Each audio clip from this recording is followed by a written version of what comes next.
VC থেকে ইংরেজি শিখুন ক্লাসের আজকে পার্ট 18। এই 18 ক্লাসে আজকে আমরা শিখব বি টু। এর আগে আমরা শিখেছি ভার্ব টু বি, কিন্তু আজকে শিখব আমরা বি টু, অর্থাৎ বি ভার্বের পর টু বসালে কেমন হয়, বা আমরা বাংলার কোন ধরনের বাক্যকে বি টু ব্যবহার করব।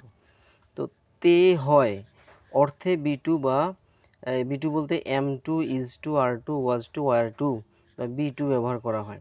যেমন আমরা যে ধরনের বাক্য, যে আমাকে করতে হয়, আই অ্যাম টু ডু, কী করতে হয়, I am to do the work, আমাকে কাজটি করতে হয়। তারপর আমাকে শিখতে হয় না, I am not to learn, I am not to learn, এটা জাস্ট আমাকে শিখতে হয়। তে হয় হলে কি হতো, আই অ্যাম টু লার্ন, কিন্তু এখানে যদি না যোগ করি, নেগেটিভ করি, তাহলে নট যুক্ত করতে হবে, I am not to learn. তাকে রান্না করতে হয়, তাহলে কি হবে, হি ইজ টু কুক অথবা শি ইজ টু কুক। তাহলে যদি তাকে রান্না করতে হয় না, তাহলে কি হবে, he is not to cook. আমাকে অফিসে যেতে হয়, তাহলে আই অ্যাম টু গো, আমাকে যেতে হয়, কোথায় যেতে হয়, টু অফিস।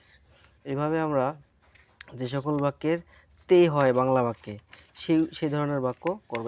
এর বাইরেও আমরা আরও কিছু বাক্য দেখি, যে আমার বন্ধুদেরকে পড়তে হয়, তাহলে my friends are to read. আর যদি বলা হতো আমার ফ্রেন্ডদেরকে পড়তে হয় না, তাহলে my friends are not to read. আমাকে প্রতিদিন সকালে হাঁটতে হয়েছিল, এবারে একই কথা, হাঁটতে হয়টা হয়েছিল, অর্থাৎ অতীতে কীরকম হবে, তাহলে I was to walk in the morning every day. অর্থাৎ এখানে আই অ্যাম টু ওয়াক মানে আমাকে হাঁটতে হয়, এটা যদি হয়েছিল হয় তাহলে কী হবে, আই ওয়াজ টু ওয়াক, কবে, ইন দ্য মর্নিং, সকালে, এভরিডে, আগে। তারপর আমার চাচাকে সেদিন গান গাইতে হয়েছিল, গাইতে হয়েছিল, অর্থাৎ অতীত ফর্ম। তাহলে my uncle was to sing a song that day, সেদিন যদি যুক্ত করি তাহলে দ্যাট ডে। তাদেরকে চাপের মুখে আমাদের বিপক্ষে খেলতে হয়েছিল, তাহলে দে ওয়ার টু প্লে, তাদের খেলতে হয়েছিল, ইন প্রেশার অ্যাগেনস্ট আস, অর্থাৎ আমাদের বিপক্ষে তাদেরকে চাপের মুখে খেলতে হয়েছিল। প্রত্যেক প্রাণীর বাঁচার জন্য পানি পান করতে হয়। আবার একটা বাক্য দেখি, যে every animal is to drink water for living.